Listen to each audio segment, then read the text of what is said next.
Êxodo 27, de 1 a 3.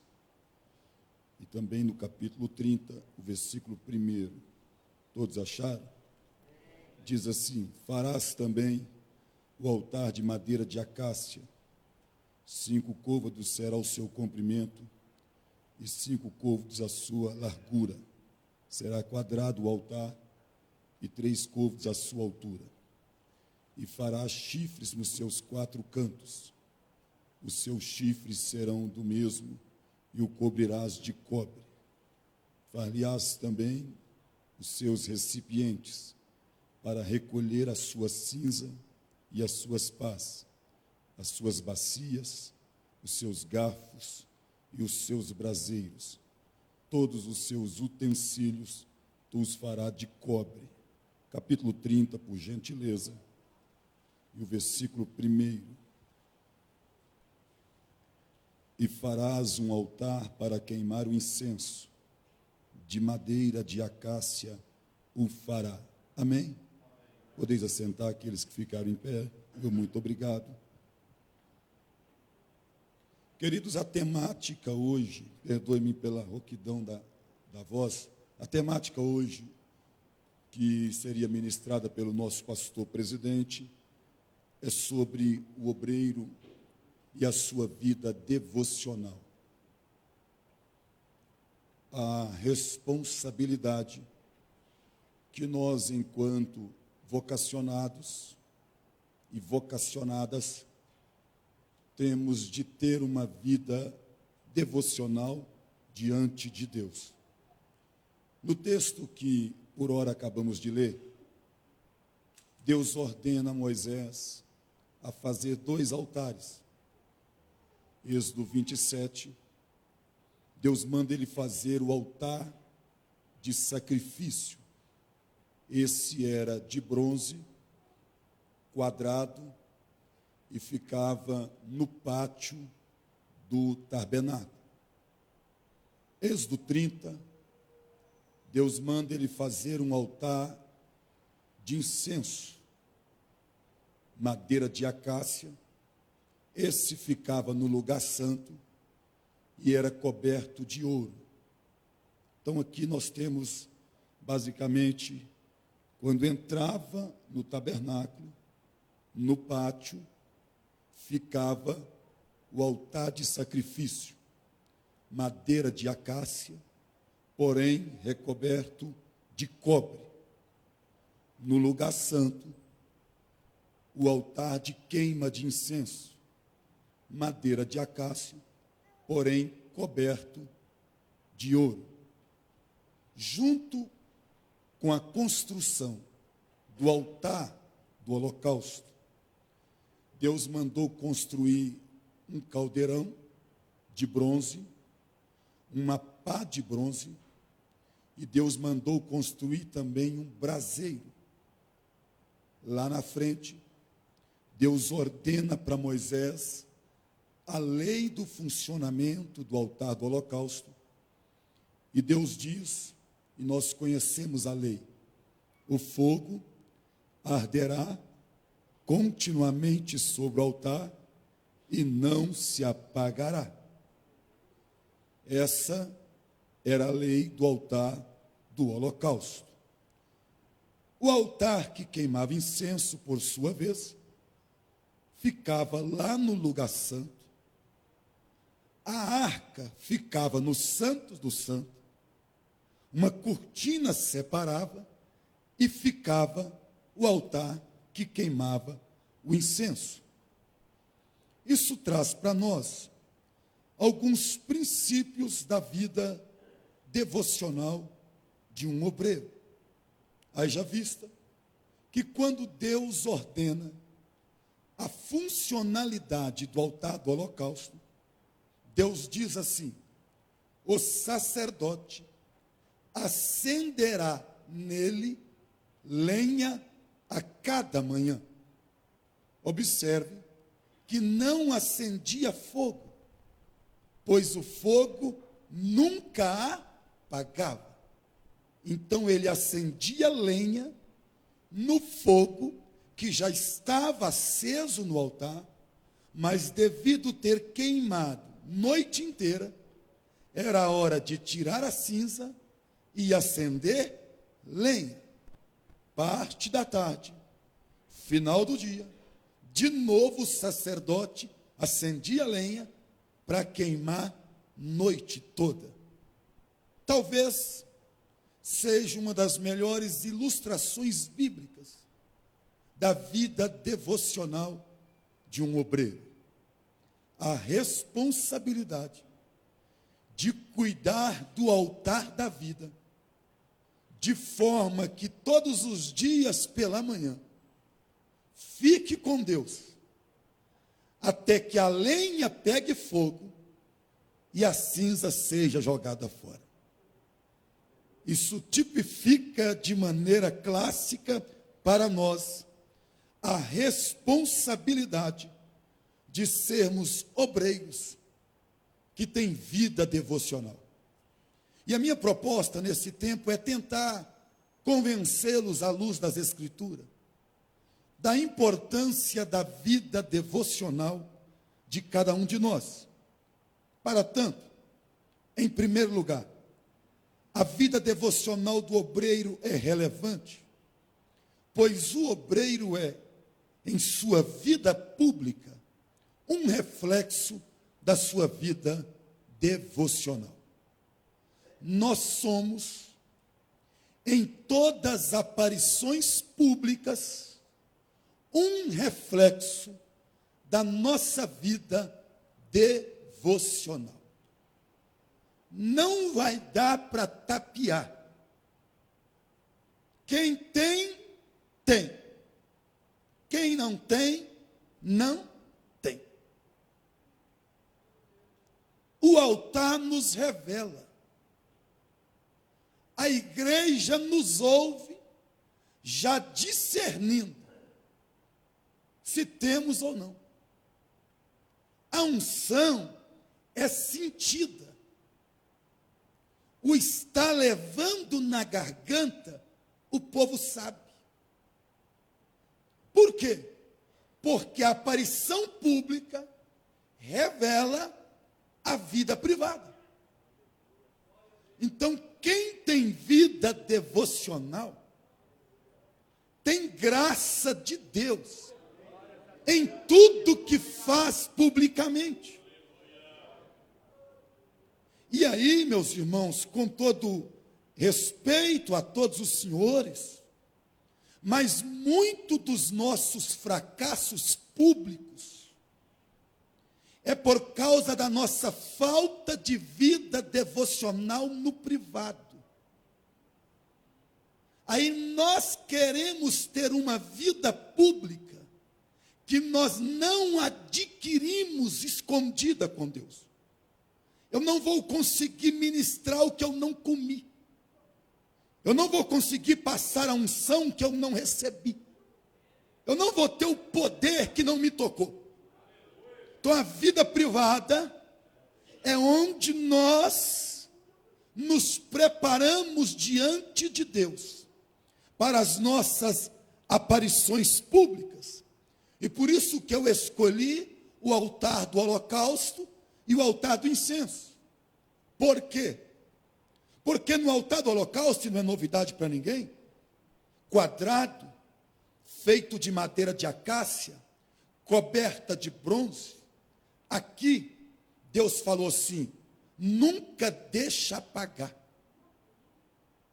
E aqui no lugar santo, queimava o incenso. Porém, no altar de incenso, não tinha fogo. Então, na hora que derramava o incenso, não tinha fogo. Aí, o que Deus mandou fazer? Um braseiro. O sacerdote vinha no altar do holocausto, tirava brasas, abastecia o altar do incenso, e então queimava incenso para Deus. Quando Deus falou assim, não deixa apagar lá, Deus estava dizendo, porque na hora de adorar aqui, vai depender se você tem fogo lá.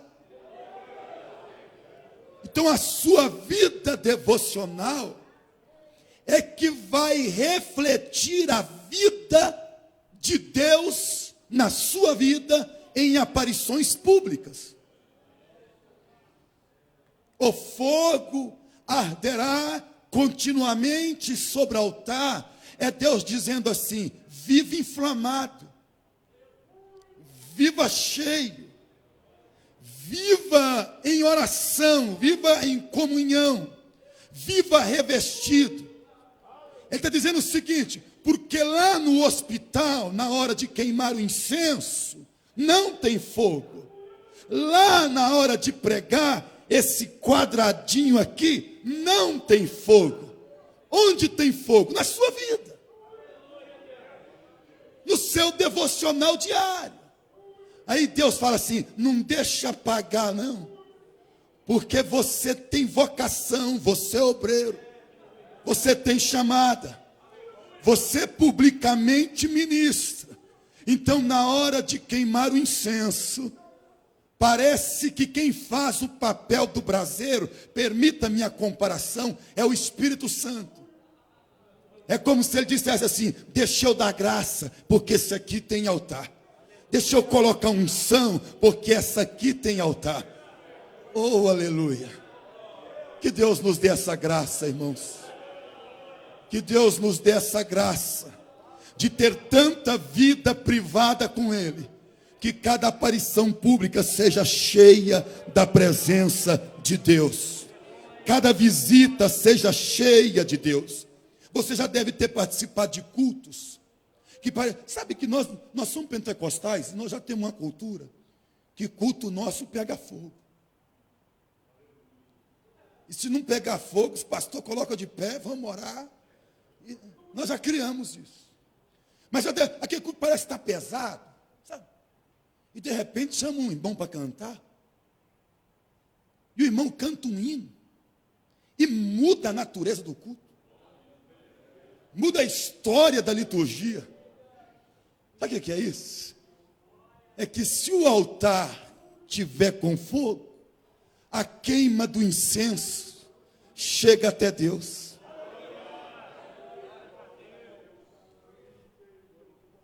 E aí, vamos abrir o leque, é o tema nosso, permita-me.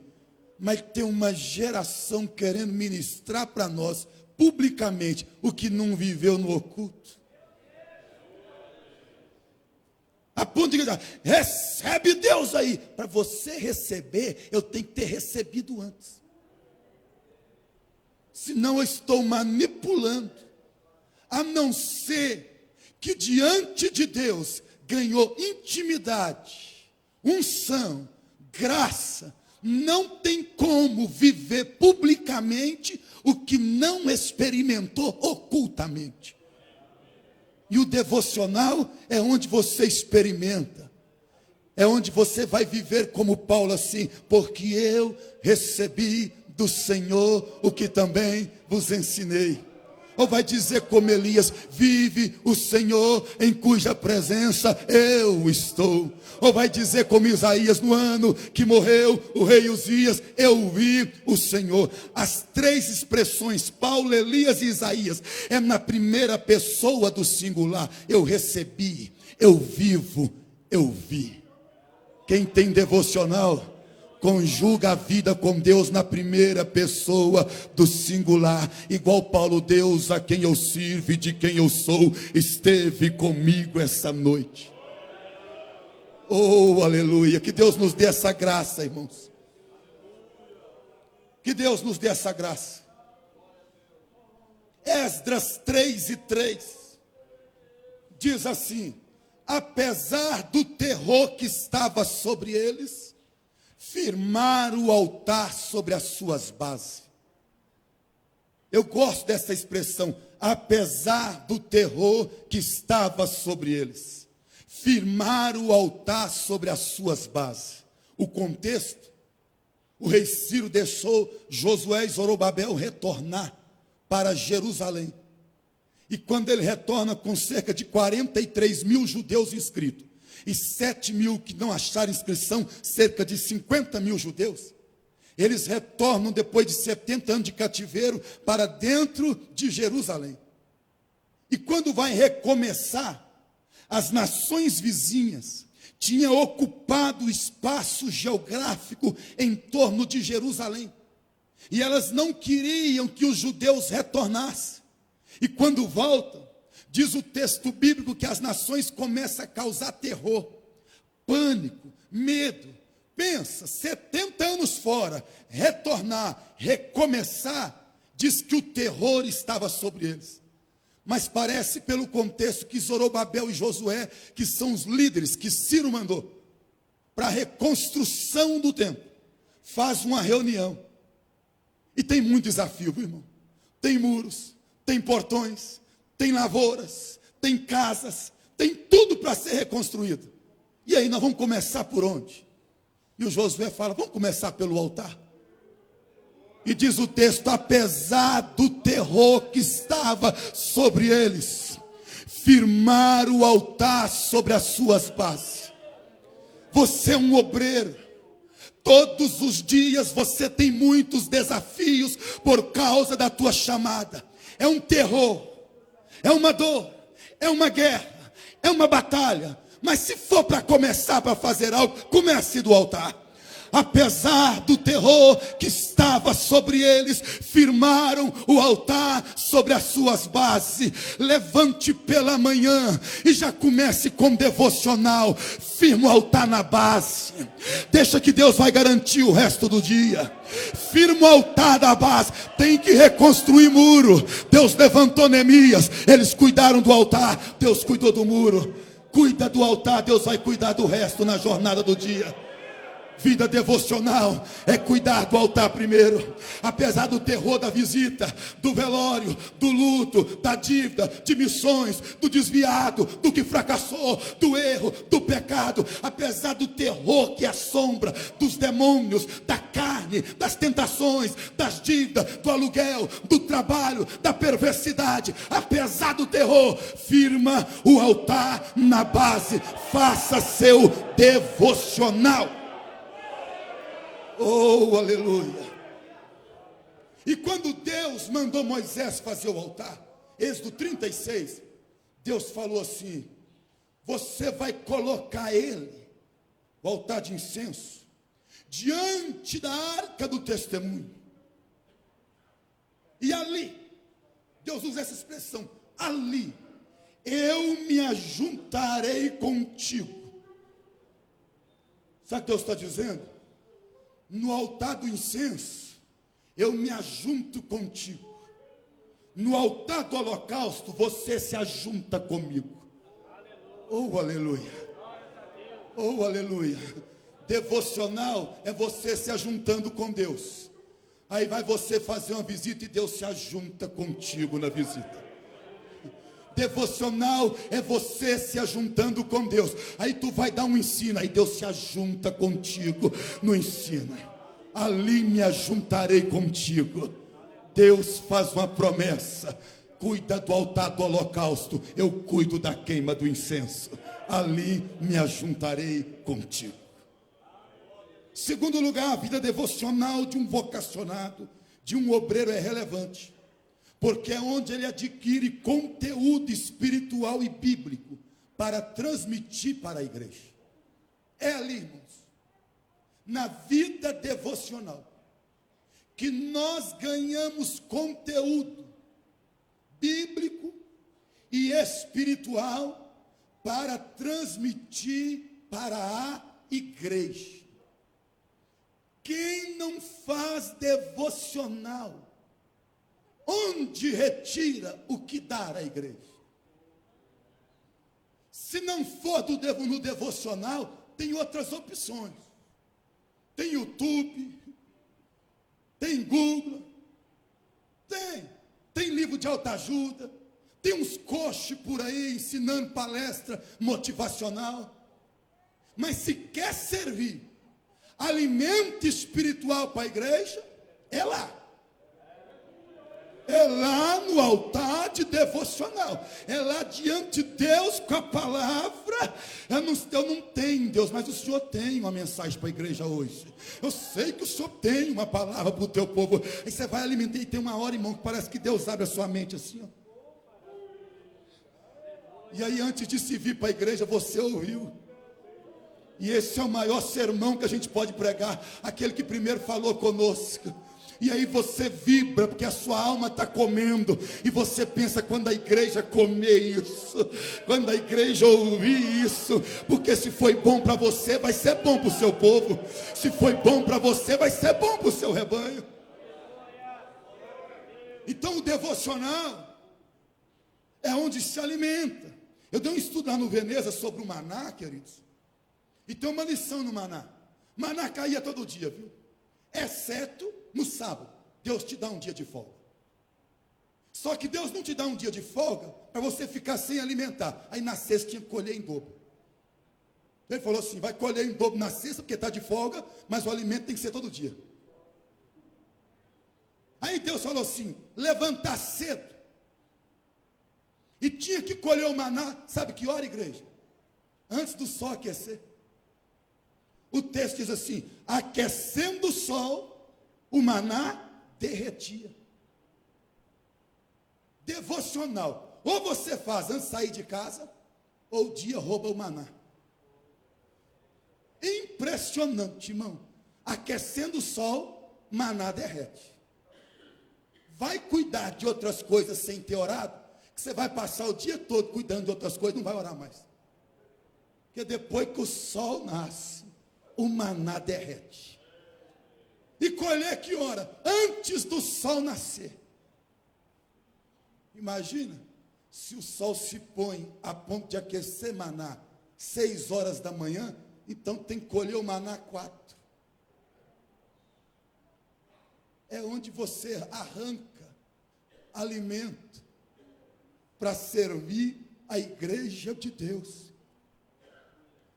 Irmãos, Deus nos deu uma palavra para levantar a igreja. E Ele vai cobrar de nós, se essa palavra não estiver levantando a igreja dele. Ele falou assim, usando o profeta Malaquias, eu vou passar fezes nos vossos rostos, porque eu vos dei uma palavra para levantar meu povo, e vocês têm feito o meu povo tropeçar. Deus sabe o que Ele nos deu para alimentar a igreja. Deus sabe o que Ele inspirou. Deus sabe o que Ele colocou nesse livro. Ele sabe que alimento Ele deu para a igreja dele. Só que Ele não vem aqui entregar o alimento. Ele chamou você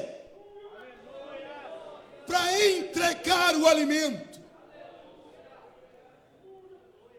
E Ele vai cobrar de nós.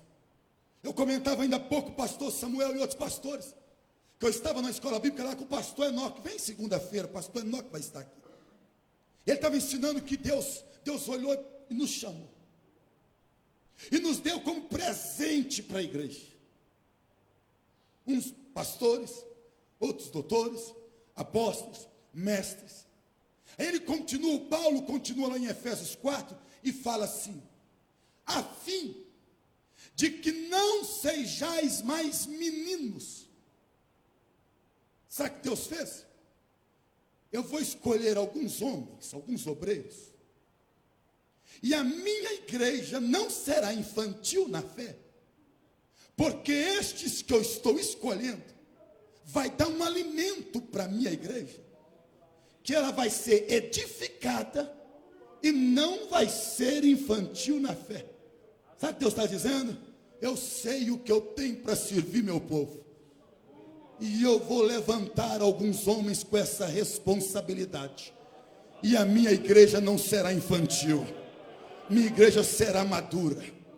Deus nos deu uma palavra que amadurece a igreja, que cresce a igreja, que levanta a igreja, mas isso custa devocional.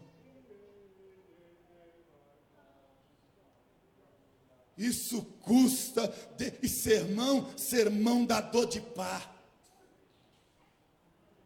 Alguém diz que é igual preparar feijoada. Já comeu feijoada de gente que sabe fazer? Mestre, são enjoados, viu? Não gosta nem que compra para eles os produtos. Eles mesmo gostam de ir no mercado. Deixa que eu compro. Eu vou fazer, eu compro. Aí compra bacon, compra linguiça, compra carne de porco, o pezinho. Alguns compram defumado, outros compram salgado. Vai comprando e coloca todos os ingredientes ali.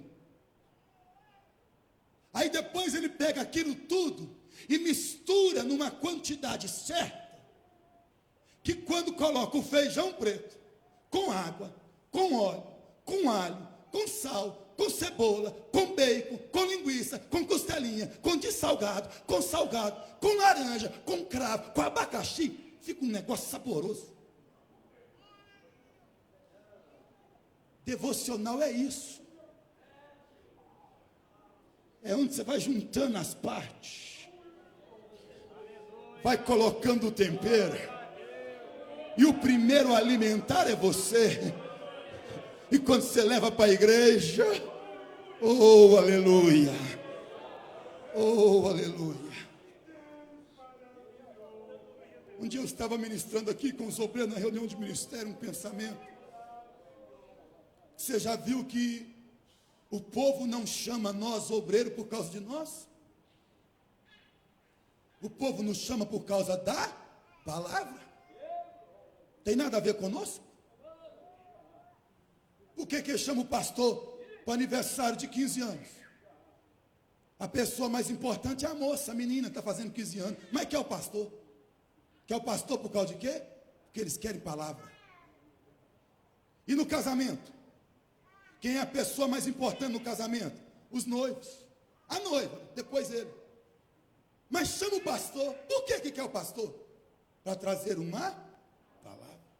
E num velório, a pessoa mais importante é o defunto. Mas chama o pastor. Para quê? Para a palavra. Deixa eu te dizer. Não chamam você por causa de quem você é. Chamam você e chamam a mim por causa da palavra que Deus nos deu. Aleluia. Oh, aleluia. É a palavra que eles querem. É ela que está te levando, viu? Ela antecedeu você e ela vai continuar depois de você. É ela que está te levando. Deus tem uma palavra para o seu povo e chamou você. Então ali no devocional é onde você adquire alimento dessa palavra. E aí vamos abrir um parênteses aqui, irmão. Você está lendo Bíblia como instrumento, ou você está lendo Bíblia para nutrição? A diferença é gritante, viu? Ler Bíblia como instrumento de trabalho é pegar quase na hora do culto, deixa eu arrumar um negócio aqui para a igreja. Ler Bíblia para nutrição é abrir ela e deleitar. Nutrindo nasce alimento. Não tenha um relacionamento com a palavra por causa da vocação. Tenha um relacionamento com a palavra porque a alma anseia ouvir Deus através das Escrituras. Não deixe esse livro ser o livro de socorro para sair de apuro, para ver se arruma algo, não. Deixe esse livro ter primazia na sua vida. Deleite sobre ele. É o único livro da história que você lê na presença do autor. É o único livro que quando você lê, o autor está ali comunicando as verdades na tua alma, enlarguecendo a sua mente para o entendimento mais profundo e te dando mensagem para entregar para a igreja dele. É ali no devocional diário que você ganha conteúdo espiritual. Irmãos, a figura do obreiro piedoso está caindo em declínio. Tem o obreiro formado, o obreiro de excelência, tem o visionário, tem o bacharel, tem o que domina grego, tem o bom de oratória. Mas deixa eu te dizer, tudo isso a faculdade te dá e é importante ter. Mas vida piedosa, só no devocional. Não existe vida piedosa que se adquire na faculdade. O dicionário de grego não produz vida piedosa. Vida piedosa é joelho no chão. Vida piedosa é devocional. E não existe vida consagrada se não for vida de oração. Não existe consagração de vida sem vida de oração. Oração e consagração são irmãs siamesas, gêmeas siamesas. Nasceu junto, sabe? Anda grudado, se separar morre. Oração e consagração. Quem que é o obreiro consagrado? É o obreiro de oração. E quem que é um obreiro de oração? É um obreiro consagrado. Quem não ora não é consagrado. E a figura, não sei você, mas eu vou falar de mim, Josué. Eu ainda prefiro um piedoso ministrando sobre a minha vida do que um intelectual ímpio. Que a diferença de piedade é impiedade. Quem não for piedoso está sendo ímpio. E o obreiro ímpio, por falta de piedade, destrói, viu? Destrói, arruina. Não tem compaixão, nem amor, nem temor, não tem nada. Mas o obreiro piedoso, ele é humano. Oh, aleluia. Ah, mas eu não abro mão do piedoso, não. Ele é cheio de Deus. É graça. É unção, é simplicidade, é Deus na vida. Tive uma experiência dessa trabalhando no campo lá que eu servi. Tinha um obreiro que ele tinha teologia, psicologia e pedagogia. E ele fez uma especialização em psicopedagogia. Pensa num homem erudito. E tinha um outro lá, Flavinho. O que ele era? Mecânico. Eu sempre conto isso. A mão dele cheia de graxa. Assim. Pensa num homem mecânico. Não tem custo, não tem nada. Mas é mecânico. E conserta, mecânico de trator, viu? Conserta motor de trator, de empilhadeira. E aquele homem bate o dia inteiro consertando motor e jejuando. E ele está lá dirigindo uma igrejinha. E o outro estava numa igreja com uma orquestra. A orquestra tinha 45 violinos.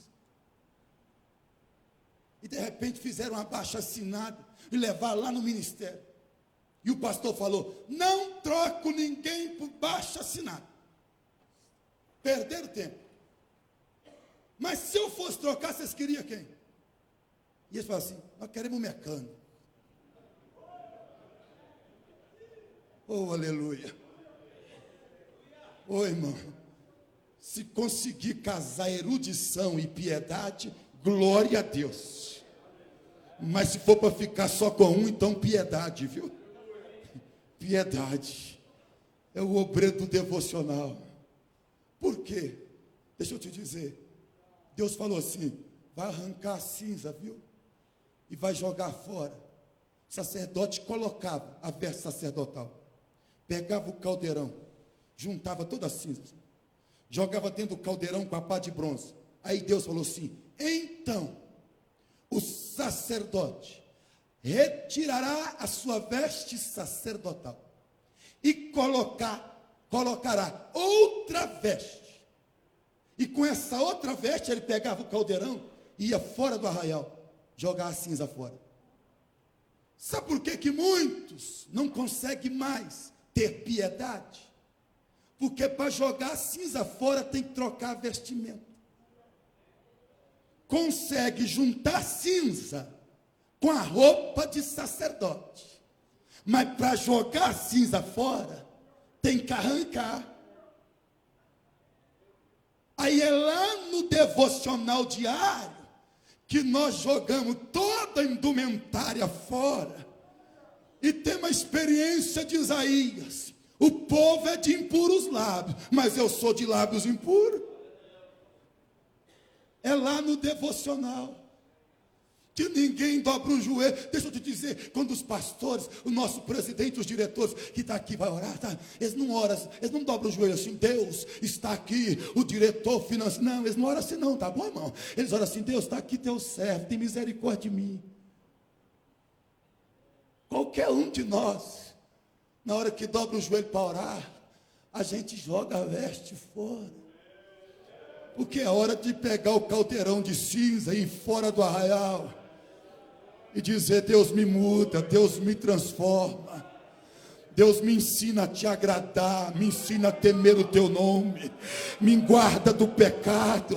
É lá no devocional que a gente deixa de ser pregador, de ser pastor, de ser teólogo, seja lá qual é a tua função, e vira crente humilhando diante de Deus e pedindo: me dá graça, me ajuda, me perdoa, eu quero chegar no céu também.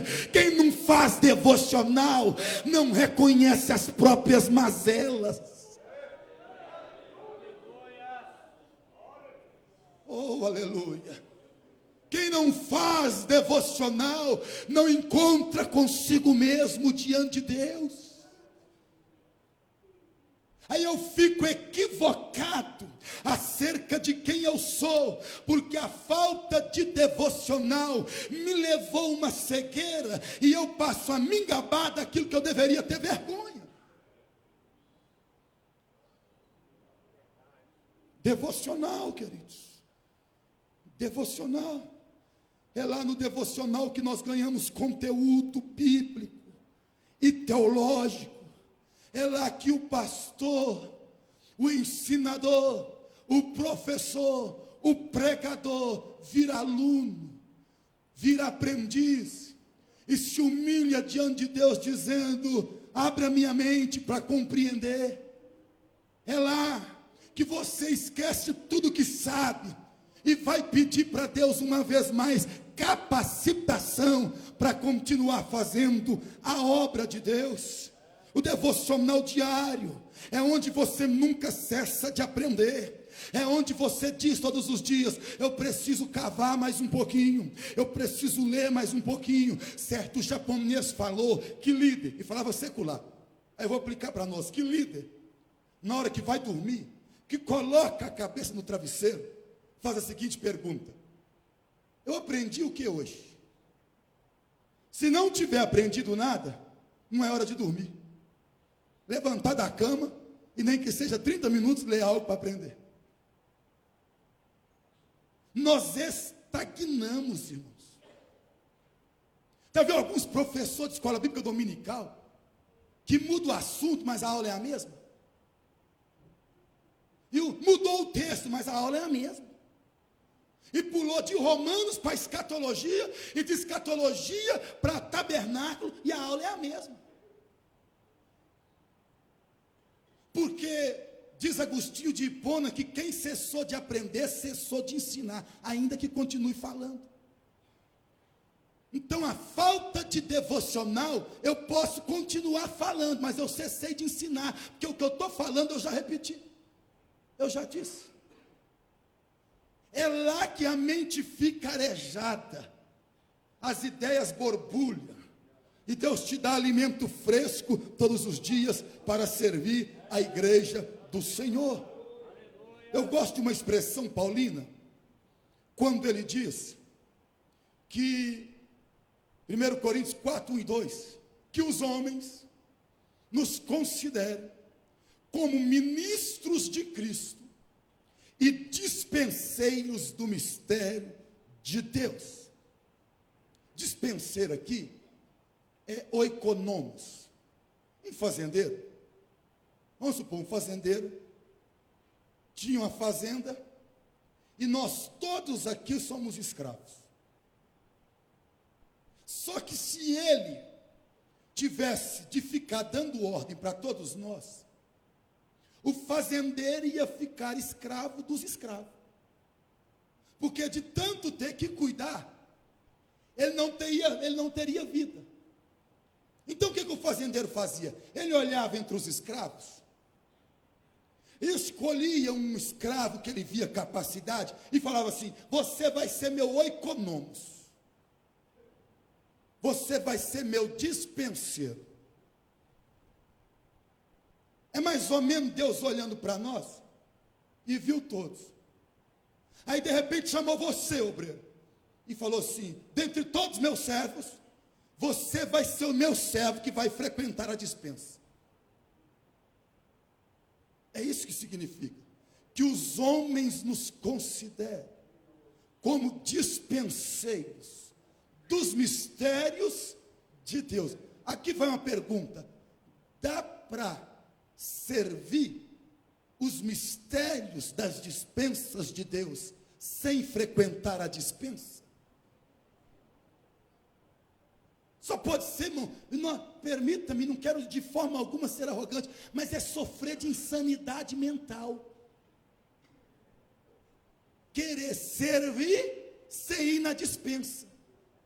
John Stott diz que nas famílias ricas da Inglaterra, ainda existe a figura do dispenseiro. O fazendeiro vai no mercado e compra tudo o que ele quer para a família o mês inteiro. E vai lá e coloca tudo na dispensa. E fala para o dispenseiro assim: agora nos serve o mês inteiro. E o dispenseiro não pode deixar faltar nada, não pode deixar apodrecer nada na dispensa, e nem pode deixar a família ficar enjoada. Pensa no desafio que é o nosso. Aí Deus fala assim: tudo que a minha igreja precisa, eu coloquei aqui. Agora eu estou chamando você para frequentar a dispensa e servir meu povo. Não deixa faltar nada e nem deixa eles ficar enjoados. Oh, aleluia. Que os homens nos considerem como os dispenseiros dos mistérios de Deus. Ah, irmão, tem uns negócios que não está na biblioteca, viu? Tem uns negócios que está no devocional. Oh, aleluia.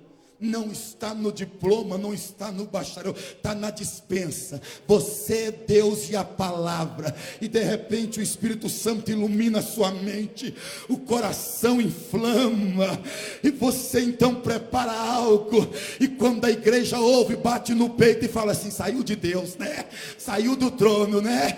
É que aquele frequentou a dispensa, está servindo a igreja do Deus vivo. Aí ele usa uma outra palavra: e que os homens nos considerem como ministros. Que você já ouviu, uperetes, que significa aquele que vai no porão do navio remando. E sabe o que significa isso? Alta noite, os tripulantes dormindo. Os que estão viajando no navio, dormindo. Quando não, banqueteando. E você? Você no porão. Já observou que às vezes, pelo culto de domingo à noite, é todos no Brasileirão e um só no porão?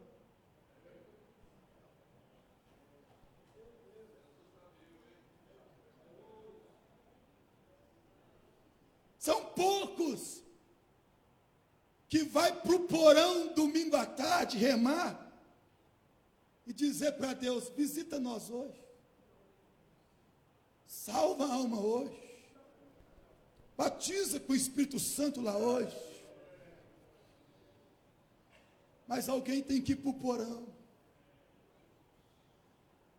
alguém tem que fazer devocional enquanto os outros dormem. Alguém tem que remar, o navio precisa continuar. O porto final é logo ali. Vai sozinho, pega o remo, acredita sozinho. Arrume um ou dois ou três, que não tem muito para remar na oração, no devocional, não tem muito não, mas arruma alguém e vai sozinho. Deixa que a igreja vai flutuando por cima. enquanto você, como ministro, vai remando por baixo. Oh, aleluia, nós estamos precisando de ir para o devocional e remar até Deus fazer. Por que é importante a vida devocional do obreiro? Porque aqueles que você lidera precisa da sua vida com Deus.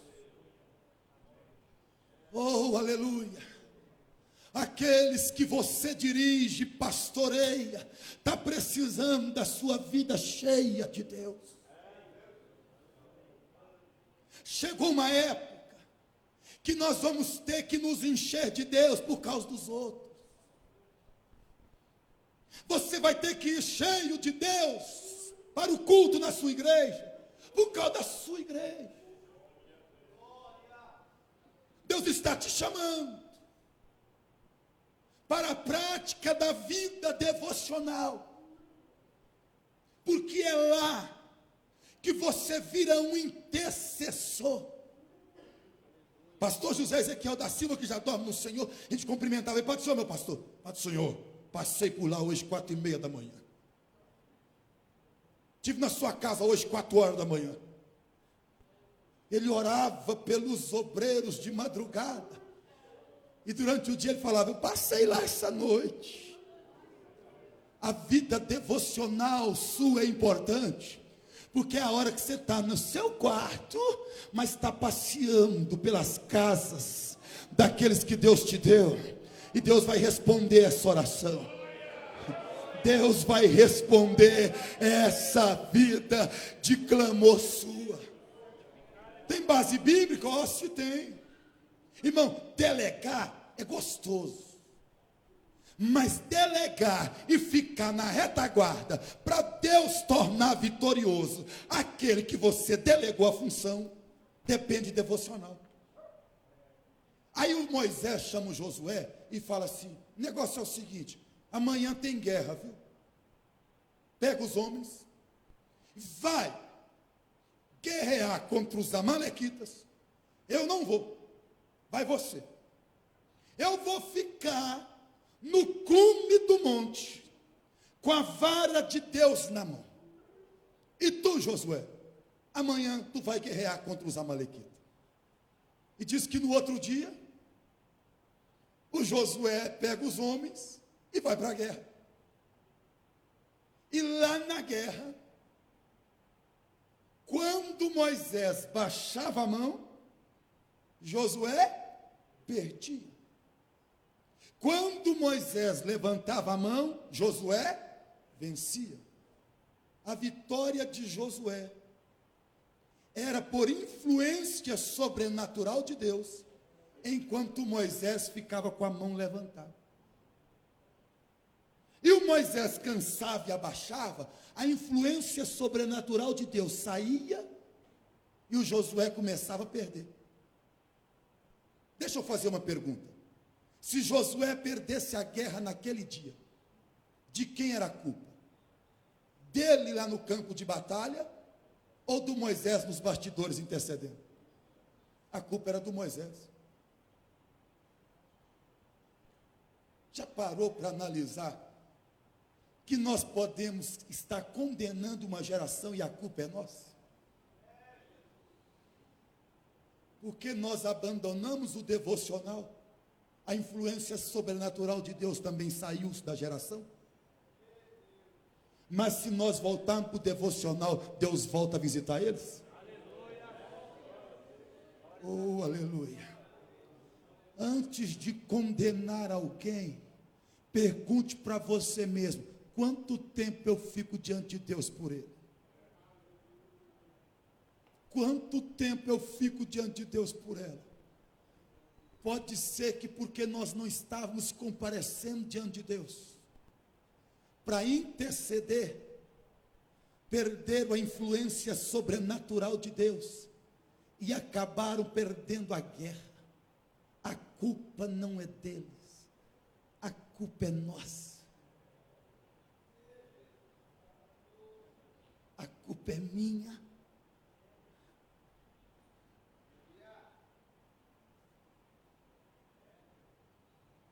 Não, a igreja tem uns eu ando muito com os pregadores, eu falo assim, tem um teto de bronze. A igreja lá é pesada. Parece que tem um teto de bronze. Tem não. Tem teto de bronze, tem lugar pesado, tem nada disso. Tem falta de devocional. Vai cheio de Deus, que Deus explode o teto de bronze.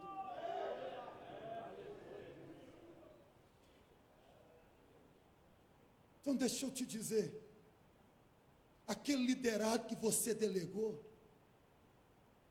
pode ser que ele está perdendo a batalha, mas se você segurar, e alguém disse que o fato de Moisés ficar com a mão levantada, é porque o Josué está debaixo da mão dele.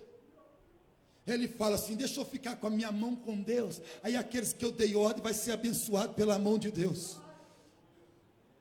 Oh, aleluia. Coloca a tua mão firme na mão de Deus, e aqueles que você está cuidando, a mão de Deus vai visitar eles lá. Bendito seja o nome do Senhor.